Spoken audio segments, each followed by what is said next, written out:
Nos primórdios do capitalismo, no momento da Revolução Industrial, quando o capitalismo se estabelece de verdade, também se criam as primeiras teorias econômicas que vão perdurar. Antes disso, haviam algumas pessoas já elaborando teorias sobre o crescimento econômico, pelo menos desde o século XVI. Mas vai ser somente durante a Revolução Industrial e logo após ela que os primeiros postulados sobre economia vão se tornar mundialmente conhecidos. Eu estou falando aí dos postulados de Smith e Ricardo. Naquela época, na Europa, do grande boom, do grande crescimento da indústria, foi creditado ao desemprego um problema do indivíduo. Ou seja, o desempregado era responsável pela sua situação. Isso era justificado como vagabundagem. Afinal de contas, o rápido crescimento garantia que houvessem muitos postos de trabalho. Mesmo que não houvessem legislações que dessem garantias mínimas de condições a esses trabalhadores, a disponibilidade de trabalho fazia com que quem não trabalhasse fosse considerado vagabundo. Também nesses postulados a gente consegue perceber a primeira formulação a respeito da moeda. A moeda era vista, dentro dos modelos econômicos, como um agente exógeno, uma moeda mercadoria, uma moeda ouro, onde o déficit público era considerado uma heresia imperdoável, porque afinal de contas só tinha como resultado a inflação. Também se acreditava que o desenvolvimento viria através da liberalização dos fluxos, do livre comércio. Se os países pudessem realizar comércio entre si sem a interferência do Estado, no longo prazo, o que obteríamos seria a equalização dos rendimentos, onde os países tenderiam a ter rendas iguais. Então reparem bem, eu estou falando de 3 pontos estabelecidos no início do século XIX, que são as bases fundantes do liberalismo clássico. O individualismo, a questão do desemprego ser um problema pessoal e não estrutural, a questão quantitativista em relação à moeda, onde se entende que mais moeda em circulação igual a inflação. E por fim, que a liberalização dos fluxos, que o livre comércio geraria desenvolvimento econômico. Se nós pararmos para pensar no discurso que ouvimos e assistimos hoje na internet, a gente pode perceber que é exatamente o mesmo discurso. Mesmo depois da crise de 29, mesmo depois de sucesso econômico causado por décadas de políticas keynesianas no manejo da macroeconomia, outra vez houve um retorno dos princípios clássicos da economia. É isso que nós chamamos de neoliberalismo, que vai ser inaugurado na transição dos anos 70 para os anos 80. As políticas keynesianas, apesar de trazerem estabilidade à economia e apesar de trazerem rápido crescimento, trouxeram também dívida pública e inflação. Nos países desenvolvidos, essa dívida pública passou a pressionar mais e a inflação menos. Nos países periféricos do capitalismo, a inflação era um problema grave e o endividamento público não era tão grave assim. Da virada dos anos 70 para os 80, houve uma reformulação da antiga teoria clássica, essa que nós vamos chamar de neoliberalismo. Talvez o principal expoente deste novo liberalismo tenha sido Milton Friedman, da Escola de Chicago. Friedman reedita a teoria quantitativa da moeda. Para solucionar os problemas mais evidentes, como o caso da velocidade não ser constante, Friedman faz uma média entre os ativos, os coloca sobre uma visão de longo prazo e determina que, no longo prazo, a velocidade é constante. Friedman determina que é impossível para os governos centrais controlarem a expansão da base, uma vez que os bancos multiplicam o dinheiro. Portanto, ele sugere apenas que os governos controlem através da política de juros, que regula o estímulo de deixar dinheiro em caixa ou não, ou seja, podendo servir como um instrumento de controle da base monetária. Também se abandonou a ideia do investimento público como motor de desenvolvimento da demanda. Passou a se prometer que o crescimento neste novo modelo que mais uma vez prega liberalismo econômico, liberalização dos fluxos para equalização dos ganhos, se prometeu crescimento pequeno, porém estabilidade, ausência de crises e controle da dívida pública. A questão é que em 2008 nós já tivemos uma grave crise deste sistema, mostrando que aquilo que esse sistema prometia, que era a estabilidade, de fato não aconteceu. De 2008 para cá, há uma grande e intensa discussão na academia de economia sobre qual modelo deve ser seguido. Os defensores da ortodoxia, os que compactuam com a visão de Friedman, acreditam que é a austeridade que deve resolver os problemas. Por outro lado, temos desenvolvimentistas que acreditam que se o governo não fizer nada, a crise só se agravará. E há quem diga que ambos os modelos têm motivos para alegar estarem certos. A única coisa que sabemos é que não existe mais em economia um modelo hegemônico. Assim como o modelo keynesiano foi contestado no final dos anos 70, mais uma vez, um modelo baseado em rendimentos ricardianos vem sendo fortemente contestado atualmente. E as contestações também permanecem as mesmas. Por exemplo, no que diz respeito à dívida pública. Bill Mitchell e outros que defendem que a dívida pública não é um problema, argumentam que o endividamento público do Estado não gera inflação, porque o Estado é incapaz de ficar insolvente em moeda soberana. E argumentam que a relação se dá muito mais na relação deste país com aquilo que ele precisa comprar com moeda que ele não produz. A mesma coisa se dá em relação à liberalização dos fluxos para equalização dos rendimentos. Ora, o que a empiria vem nos demonstrando é que quem está certo é Gunnar Myrdal e não Samuelson. Que ao liberar os fluxos, o que vem acontecendo é que os países ricos fazem mais comércio entre si e os países pobres fazem mais comércio entre si. Ou seja, que a liberalização dos fluxos faz com que os países ricos tornem-se mais ricos e que os países pobres se especializem em ser pobres. E os países de renda média tendem a diminuir, como de fato a gente pode observar. No caso dos países de renda média, ou acontece um catch-up e eles se tornam países desenvolvidos, ou eles empobrecem e tornam-se países pobres. Desde o novo consenso de Washington, desde a virada dos anos 70 para os anos 80, somente fizeram o catch-up os países que não seguiram a cartilha neoliberal, que utilizaram o Estado como fomento para o desenvolvimento de suas economias. E aí caímos na última ressignificação lá dos clássicos para os neoliberais, que é a questão do indivíduo ser o responsável pelo seu sucesso ou pelo seu fracasso. Hoje em dia, não tem mais cabimento dizer que o desemprego é um problema do indivíduo porque ele é vagabundo. No entanto, o que aconteceu foi uma mudança. Hoje em dia, o que se diz é que o desemprego acontece porque o indivíduo não é especializado. A conta é jogada para o lado da educação. Eu concordo que um trabalhador que não é bem preparado não é produtivo. Mas há uma inversão que os liberais fazem aí. Uma economia próspera, desenvolvida, diversificada, produz uma educação de acordo com a sua necessidade. Caso contrário, acontece o que vem acontecendo no Brasil. Nos últimos anos, o investimento em educação no Brasil aumentou muito.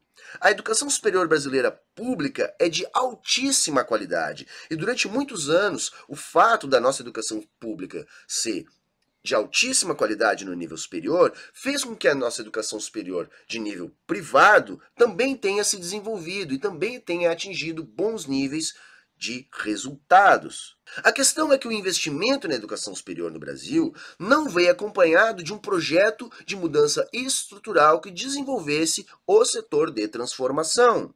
O que a gente conclui? o Brasil se transformou num grande exportador de intelectuais, de profissionais capacitados, porque não adianta a nossa educação superior formar profissionais de qualidade se o nosso mercado de trabalho não tem condições de absorver tais profissionais. Isso aparece no Atlas de Complexidade Econômica e no livro do professor Paulo Gala, Complexidade Econômica, onde claramente fica lá dito: a educação, ela tem que ser dirigida, ela tem que estar concatenada com o projeto de desenvolvimento do país, igual aconteceu na Coreia. Educação de base também é importante. Só que o Brasil universalizou a educação de base. Nós tínhamos, historicamente, um problema grave de evasão escolar no ensino fundamental e de pessoas não alfabetizadas, pessoas que não iam para a escola. A grande vitória dos últimos governos foi colocar todo mundo para dentro da escola e para dentro da universidade. A questão é que a qualidade não acompanhou o volume do aumento das matrículas. Hoje, no fundamental, majoritariamente as crianças estão na escola e estão lá bem alimentadas. O que falta é melhorar a qualidade do ensino. Ou seja, vencemos uma etapa, falta vencer outra etapa. Essa segunda etapa depende exclusivamente de dinheiro. Se nós olharmos o gasto por aluno nas escolas militares e compararmos com o gasto por aluno nas escolas públicas, vamos entender por que as escolas militares são melhores em termos de resultado. Lá existem professores muito mais bem remunerados. E na minha avaliação de tudo que se pode fazer para melhorar a qualidade da educação no Brasil, o principal é melhorar o salário do professor. Porque as melhores pessoas, os melhores indivíduos, os mais capacitados, não optam por uma carreira no magistério justamente porque é uma carreira que paga mal. Outro erro que se comete é dizer que a maior parte dos recursos em educação no Brasil são investidos na esfera superior. Gente, quem investe na esfera superior é o governo federal. E aí é lógico que o investimento federal em superior vai ser muito maior do que no investimento de escola de base. Mas aí eu tenho que chamar a atenção para alguma coisa. Os municípios são os responsáveis pelas escolas de ensino fundamental. São eles os responsáveis por aplicar os recursos na educação de base. O governo federal colabora enviando recursos para os municípios. Mas se somarmos os recursos federais, estaduais e municipais investidos na educação de base, são recursos muito maiores que os recursos empreendidos na educação superior. Agora, não há como desenvolver mais a educação no Brasil sem aumentar salários e sem concatenar aquilo que está sendo desenvolvido em termos de educação, sobretudo superior e profissionalizante, com o mercado de trabalho que vem se desenvolvendo. Se nós não fizermos isso, vamos continuar jogando os nossos melhores profissionais, os mais capacitados, para fora do Brasil. Então, é mentira que basta desenvolver a educação que vai haver ganho de produtividade. A educação ajuda no ganho de produtividade? É lógico, mas tem que estar concatenada com um projeto nacional de desenvolvimento. Uma das coisas que dá resultado mais rápido no ganho de produtividade são investimentos públicos em obras de infraestrutura. Ora, obras de infraestrutura, melhores portos, rodovias, hidrovias, aeroportos, melhores condições de saneamento básico, de produção de energia. Isso gera um impacto direto no aumento da produtividade. E a nossa estrutura física produtiva, nossa infraestrutura de produção é péssima e está parada há muito tempo. Então reparem por que nós chamamos de neoliberalismo. Porque é simples, as premissas do liberalismo são as mesmas do neoliberalismo, só que repaginadas. Hoje, como a moeda não é mais ouro, foi necessário fazer uma gambiarra, uma simplificação para recauchutar a teoria quantitativa da moeda. Porque a gente sabe, primeiro, que a moeda pode ser reproduzida pelo sistema bancário. Segundo, que a velocidade de transação não é constante. E outra, que não há efeito riqueza. Quando um governo gera um déficit, ele está trocando um investimento por déficit, ou seja, uma troca de ativos financeiros, o que não provoca efeito riqueza, portanto, não pode provocar inflação. O que provoca inflação é a desvalorização dos títulos, é a falta de dólares, é uma crise na balança de pagamentos, e não os gastos do governo em moeda que ele mesmo emite. Da mesma maneira que antigamente se atribuía o desemprego à vagabundagem, hoje em dia se atribui o desemprego à falta de educação especializada, sendo que não adianta investir em educação especializada se nós não tivermos uma estrutura produtiva capaz de absorver essa educação de qualidade, esses trabalhadores de qualidade. Acontece o que vem acontecendo no Brasil: exportamos nossa mão de obra qualificada para outros países. Então, amiguinhos, a questão de transferir a produtividade para o salário também é um pouco complexa. É evidente que se nós estivermos num ambiente de pleno emprego, sobretudo no setor de transformação, chega um ponto que não há o que o empresário fazer a não ser transferir a produtividade para o trabalho. Mas há algumas coisas que temos que levar em consideração. Se não houver pleno emprego, isso não acontece diretamente. E se isso acontecer no setor primário, também não se converte o ganho de produtividade para o trabalho. E um exemplo clássico disso foi a época que o Brasil queimava as sacas de café. Por que o Brasil queimou as safras de café? Por um motivo muito simples: nós tivemos uma superprodução de café, um enorme ganho de produtividade, porém a demanda do setor é inelástica. Ora, se você tem uma demanda inelástica e um excesso de produção, você derruba o preço. E se você acha que eu estou falando de algo do passado, só procurar no Google aí, o ano passado ou este ano ainda, produtores de tomate descartando o produto exatamente pelo mesmo motivo. Demanda inelástica, superprodução, derruba o preço. Bom, vamos descartar o produto para colocar o preço de maneira que ele se torne viável. Tá ok, amiguinhos? Então, essa é a dica de hoje.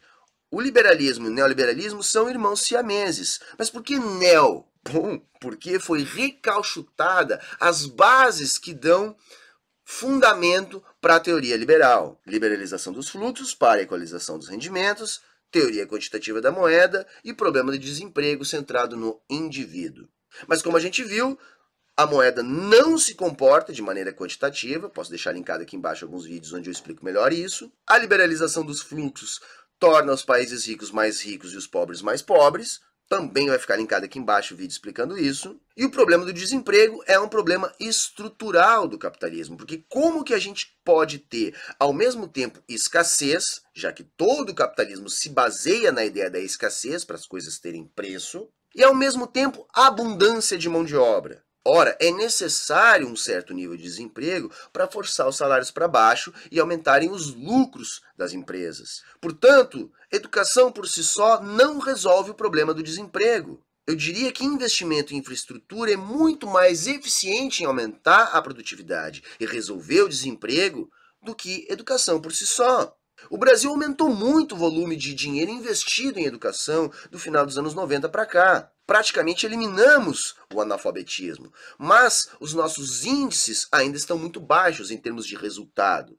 Nós resolvemos um problema, que era trazer as pessoas para dentro da escola. Agora temos outro, que é melhorar a qualidade da escola. E para isso, o que a gente tem que fazer não é colocar mais disciplina, é colocar mais dinheiro, é melhorar o salário do professor, para que a carreira no magistério torne-se mais atrativa, para que a gente atraia os melhores profissionais para as salas de aula.